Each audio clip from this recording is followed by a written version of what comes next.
Doctor Bedoya, ¿cómo está? Buenos días. Buenos días, Rodolfo. ¿Qué tal? Mucho gusto. Buenos días a todos. Es un gusto. En principio, una impresión general sobre cómo se está enfrentando la pandemia en el Perú, por favor. A ver, yo lo que quiero primero decir es que, más allá de las apreciaciones, lo que quiero que entienda la gente que te escucha a ti es que no son críticas las que puedo decir en algún momento, sino son apreciaciones y verdades que de alguna manera pueden hacer que esta situación mejore para todos.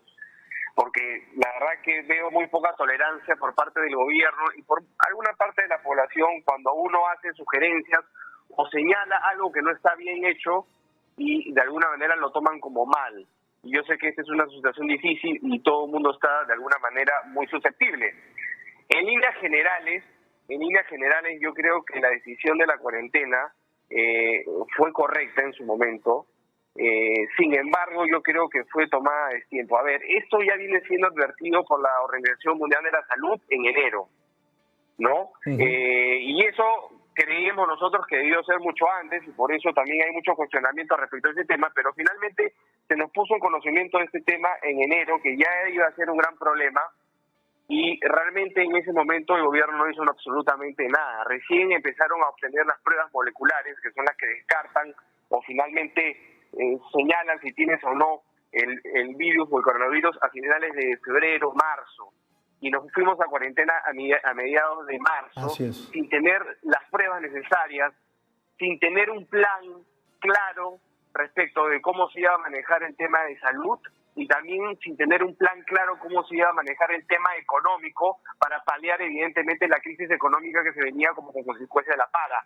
Entonces, mi crítica en ese sentido va, ok, muy bien, nos fuimos a la cuarentena, el aislamiento de pronto era lo correcto en ese momento dada la coyuntura, pero lo cierto es que las medidas complementarias que se debían de llevar a cabo para que esta cuarentena sea lo más ligera posible para todos los peruanos, se han puesto en marcha en el camino. Entonces, como tú verás, recién la primera medida económica salió a los 15 días del confinamiento, de la cuarentena, lo cual te hace pensar claramente que esto fue diseñado en el mismo momento en que estábamos en la cuarentena. O sea, es decir, mi crítica va sobre el que si debimos ir a la cuarentena el 17 de marzo, ese mismo día debimos haber tenido ya un plan económico en la mesa para aplicarlo desde el día 1 y no desde el día 15. Y hoy día, por ejemplo, vemos que todos los subsidios que ha sacado el gobierno, ninguno hasta ahora ha sido ejecutado. Salvo el bono de los 380 soles que no ha llegado a todos, ha llegado a algunos, ninguno de los otros subsidios ha sido ejecutado. La plata de las AFP no ha llegado a la cuenta de los contribuyentes aún. Hay unos problemas entre los bancos y las AFP. El tema de los subsidios laborales de los 1.500 soles tampoco ha llegado a las empresas.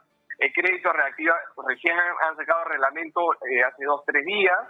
Recién están viendo el tema de la suspensión perfecta ayer. Entonces, estamos a un mes de la cuarentena y hasta el día de hoy, mi estimado amigo, no tenemos ninguna medida que se venga ejecutando.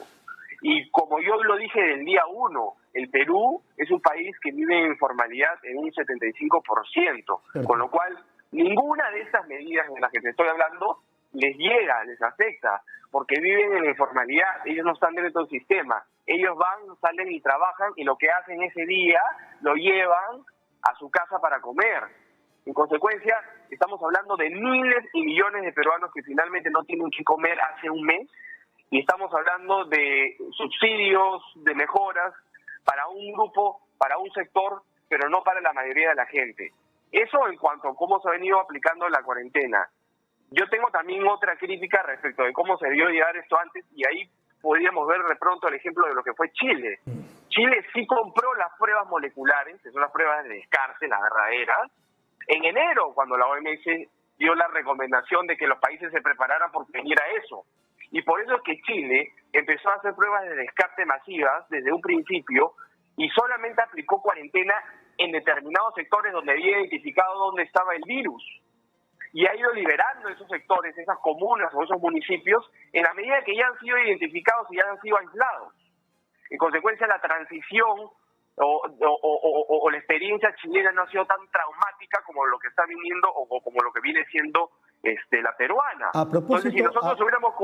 A propósito de Chile, este tema de las pruebas, el presidente Martín Vizcarra dice que se están haciendo, que ayer, por ejemplo, se hizo 15.000 pruebas entre moleculares y las pruebas rápidas. Y Chile, hace 2 días me llegó la información de un amigo que reside en Chile, que el promedio diario de Chile es 4.000 pruebas y que hace 2 días hizo 2.800. Esta gran diferencia entre unas pruebas y otras pruebas, digamos, ¿también son importantes o son irrelevantes? A ver, primero que nada hay que definir, para hacer una prueba primero tienes que ver la magnitud y la cantidad de gente que vive en un país. O sea, Chile tiene 17 millones de habitantes y Perú tiene 33, para empezar. Entonces no puedes comparar, digamos, las muestras que se hacen en un país versus las otras, porque obviamente un país tiene más población que la otra. Hay que ver finalmente son las pruebas que descartan el coronavirus. Las pruebas moleculares son las que finalmente te dan una certeza al 100% si tienes o no. Tienes otro tipo de pruebas, que son las pruebas, digamos, preventivas, que arrojan muchas veces, así es, que arrojan los falsos negativos. Y lo que a mí no me queda claro, cuando el presidente Vizcarra sale todos los días a mediodía a hablar 1 hora y media y nos habla de que está haciendo no sé cuántas miles de pruebas en el día y que su meta es llegar a 12.000, ¿está hablándonos de pruebas rápidas o pruebas moleculares? Claro. Entonces, porque sobre la base de eso no estamos, porque si son pruebas rápidas probablemente puedan haber muchos errores en esas pruebas rápidas, como por ejemplo ha pasado con el congresista que hemos sabido su caso ayer, que se hizo 2 pruebas rápidas y le salió negativo y al final tuvo que acceder a una prueba molecular que le salió positivo. Entonces, ¿cuántas de esas pruebas que está haciendo hoy en día el gobierno son las pruebas rápidas y pueden estar arrojando falsos negativos, enviándonos información errónea y estadística errónea, y cuántas son pruebas moleculares que nos arrojan información correcta? Entonces, eso es algo que también no nos queda claro y no ha habido mucha transparencia por parte del gobierno.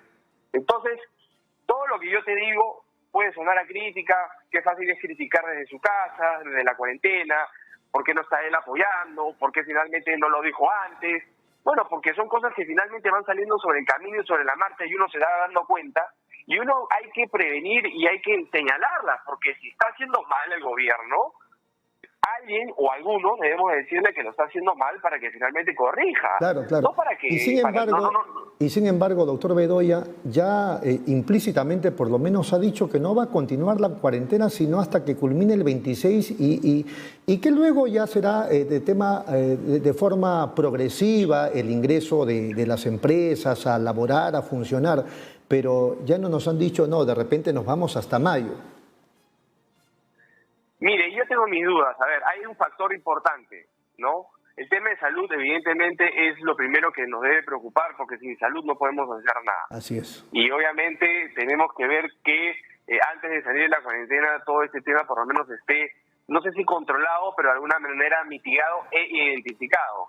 Si es que el gobierno considera, y ellos son los que tienen la información de que esto es así, y el 26 de abril los quieren liberar y que mandaran nuestras actividades normales paulatinamente con restricciones probablemente, me parece muy bien. Más aún cuando te digo que el 73% de la población económicamente activa es informal y esa gente no está ahí teniendo ningún tipo de subsidio y esa gente no tiene que comer. O sea, esa gente realmente la está pasando muy mal. Y como tú habrás visto ayer, por ejemplo, mucha gente de Lima se está yendo a Junín o a Huancavelica porque finalmente no tiene oportunidad laboral acá porque han perdido un trabajo y prefieren regresar a sus regiones originales para ver si finalmente pueden hacer algo allá. Entonces, si es que finalmente el gobierno determina que la información que tiene es veraz, verídica y es responsable, entonces es buena hora que levanten la cuarentena con restricciones y que esto se vaya manejando focalizadamente. Y eso de alguna manera va a ayudar que se determine quiénes son los contagiados, quiénes son los posibles contagiados y quiénes no son los contagiados, que cada uno pueda tomar sus propias precauciones, además de las que nos indique el gobierno, y adicionalmente la economía se vuelva a mover y reactivar por el bien del país, porque ya no solamente es el tema de salud, sino también ahora es el tema económico.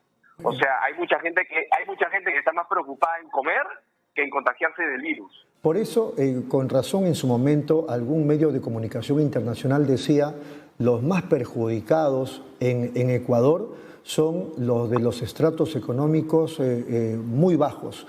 Eso está ocurriendo también en el Perú, evidentemente.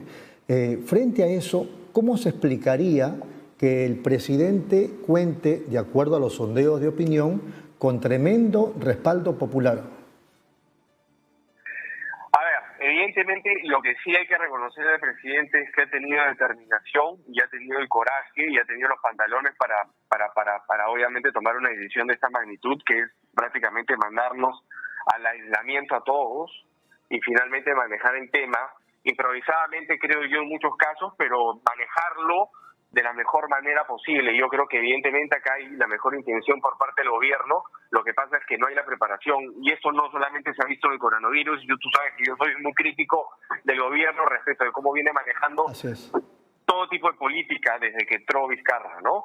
La economía estaba parada, es la verdad, antes del coronavirus, y eso nadie lo puede negar. Sí. Pero lo que sí hay que reconocerlo es finalmente su determinación y de llevarnos a la cuarentena, de exigirnos que finalmente cumplamos con el aislamiento, tomar medidas que algunas han estado equivocadas, como por ejemplo salir hombres y mujeres, pero finalmente tomar medidas. Y eso es lo que finalmente la gente quería ver, que alguien tome medidas. La última pregunta, porque ya me están haciendo señas, que es la misma que le hice al doctor Herbert Cuba. ¿Usted le cree al presidente cuando, tras decir que de todas maneras en abril van a haber elecciones generales, él no va a participar? No, sinceramente no. ¿Por qué no le cree?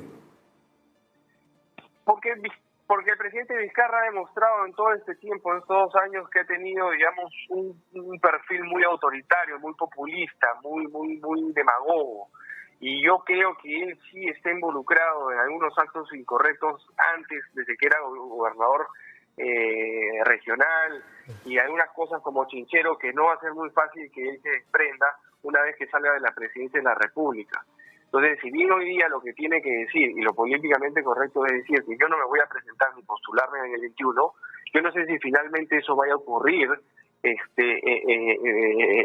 aunque la Constitución se lo prohíbe, y para mí está claro, yo no sé si finalmente eso vaya a ocurrir con la ayuda del actual Congreso, que de alguna manera podría modificar la Constitución, o él va a ser de alguna manera, o estar al margen de la política, porque podría ir de pronto como vicepresidente de alguna fórmula, o postular al Congreso, lo cual no estaría mal, pero no creo que él vaya de alguna manera a desprenderse del poder de alguna forma, porque él sabe que finalmente hay muchas cosas, o sea, tiene rabo de paja y hay muchas cosas que se le pueden venir una vez que pierdan la inmunidad que le da hoy en día la presidencia de la República. Muy bien. Y sin mencionarte todas las injerencias respecto de otros poderes del Estado, los atropellos a las instituciones, en fin, todo lo que ha venido pasando en los últimos 2 años y que ha venido aplicando el presidente de la República, creo que finalmente le van a pasar la factura cuando termine su presidencia. Entonces yo no creo que finalmente él vaya a dejar tan fácilmente el cargo. Muy bien, Javier, ha sido muy amable, muchas gracias. No, te agradezco a ti, Rodolfo. Muy gentil. Ha sido el doctor Javier Bedoya de Negri.